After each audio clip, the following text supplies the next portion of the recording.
रेशमा आज बहुत खुश होती है। आज उसकी शादी को पूरे 10 साल हो जाते हैं। घर में खुशी का माहौल होता है और इसी खुशी में रेशमा घर में तरह तरह के पकवान भी बना रही होती है। इसी बीच रेशमा की पड़ोसन उनके घर आती है और उससे कहती है, क्यों रेशमा, आज घर में बड़े पकवान बन रहे हैं, कुछ खास है क्या आज? आज ही के दिन मेरी शादी हुई थी और आज मेरी शादी को पूरे 10 साल हो चुके हैं।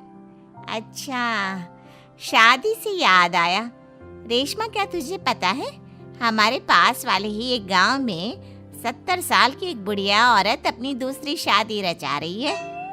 क्या 70 साल की बुढ़िया औरत की दूसरी शादी?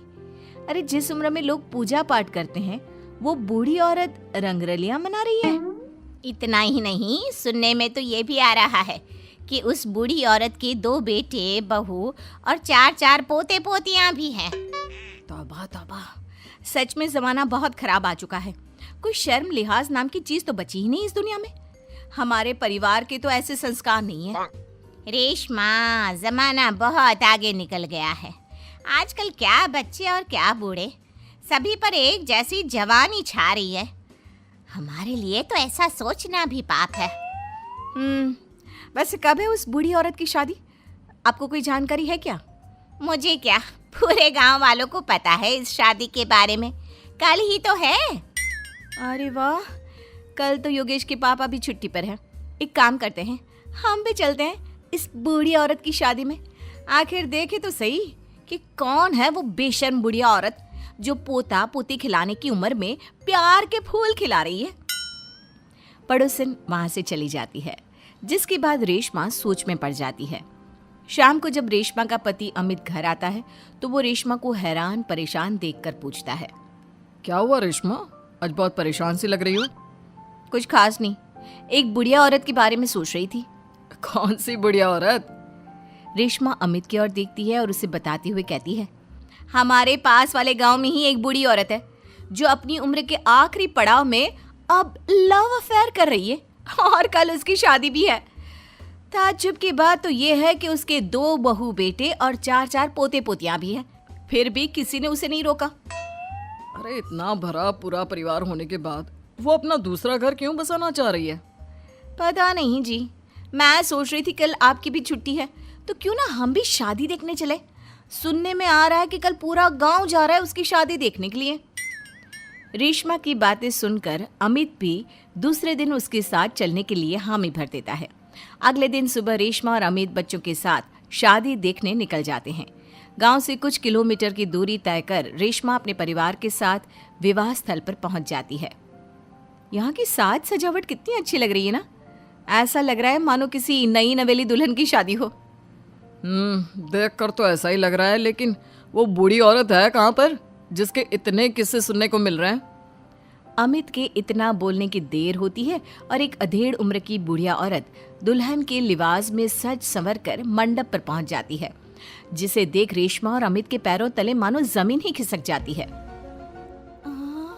मम्मी जी, यहाँ दुल्हन के लिबास में ये सब क्या हो रहा है? अमित, मम्मी, दादी की शादी, वाह मजा आएगा।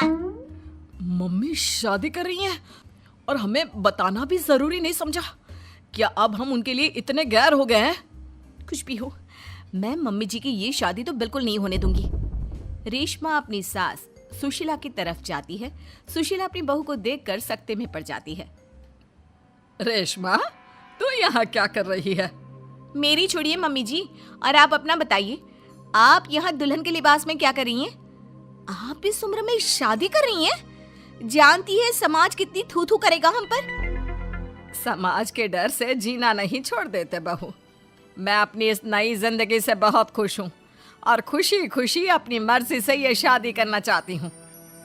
अगर इस समाज में जीना है तो सब देख कर चलना पड़ता है मम्मी जी।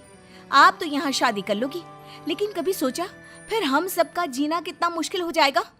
मैं आपकी शादी बिल्कुल नहीं होने दूंगी। सुशीला अपने बेटे के पास जाती है और उसे समझाने की कोशिश करती है। बेटा, अब तू ही कुछ समझाना बहू को। इस शादी को लेकर मेरे भी वही अरमान है जो हर लड़की के उसकी शादी पर होते हैं। बेटा, मैं क्या समझाऊं माँ उसे? आप इस उम्र में शादी करने जा रही थी और आपने हमें बताना भी जरूरी नहीं समझा, क्योंकि मैं जानती थी कि तुम लोग कभी मेरी शादी से खुश नहीं होंगे, इसलिए मैंने तुम लोगों को कुछ नहीं बताया। मम्मी जी, ये सब सोचने से पहले कभी आपको हमारी इज्जत का ख्याल नहीं आया? आज आपकी इस हरकत के कारण ही हम समाज में कहीं मुंह दिखाने के लायक नहीं रहे। बहू, कब तक तुम यूं ही समाज के बारे में सोचती रहोगी? ये लोग आज 100 तरह की बातें बनाएंगे और कल को सब भूल जाएंगे। क्या इनके डर से मैं जीना छोड़ दूं? कल तो सभी को मर जाना है, उसमें भी अगर हम ऐसे ही डर डर कर जीते रहे तो कभी खुश नहीं रह पाएंगे। मम्मी जी, बातें बनाना कोई आपसे सीखे।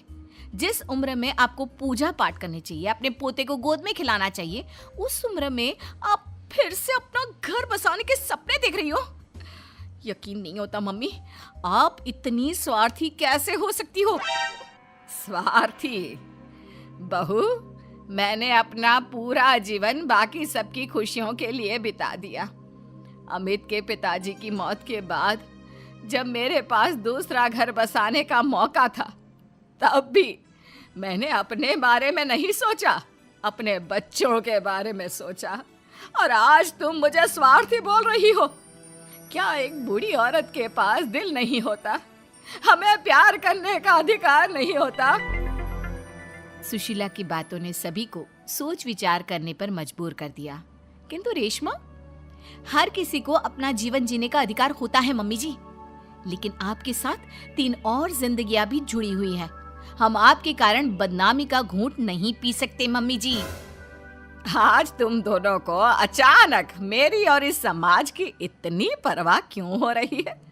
यह बदनामी और समाज के तानों का डर तब तुम लोगों के जहन में क्यों नहीं आया, जब 2 बेटों और बहुओं के होते हुए भी मुझे अकेले उस एक कमरे में रखकर घूंट घूंट कर जीवन यापन करना पड़ रहा था? तब तुम लोगों को याद नहीं आया मुझसे कितनी जिंदगियां जुड़ी हुई हैं? सुशीला की बातें सुनकर रेशमा और अमित अपना सिर झुका लेते हैं। उन्हें अपने से हुई गलती का एहसास हो जाता है, लेकिन अब भी कहीं ना कहीं उनके दिमाग में लोग क्या कहेंगे ही चल रहा था, जिसके डर से वे खामोश होकर खड़े रहते हैं। तभी सुशीला जी आगे कहती हैं, ठीक है, अगर तुम लोग नहीं चाहते कि मैं फिर से विवाह करूं और अपने नए जीवन की शुरुआत करूं, तो मैं ये शादी नहीं करूंगी और साथ ही ये घर छोड़कर भी चली जाऊंगी। फिर ना तुम लोगों की कोई बदनामी होगी और ना ही कोई तुम्हें आकर ताने मारेगा। सुशीला की बातें सुनकर रेशमा और अमित दोनों सोच में पड़ जाते हैं।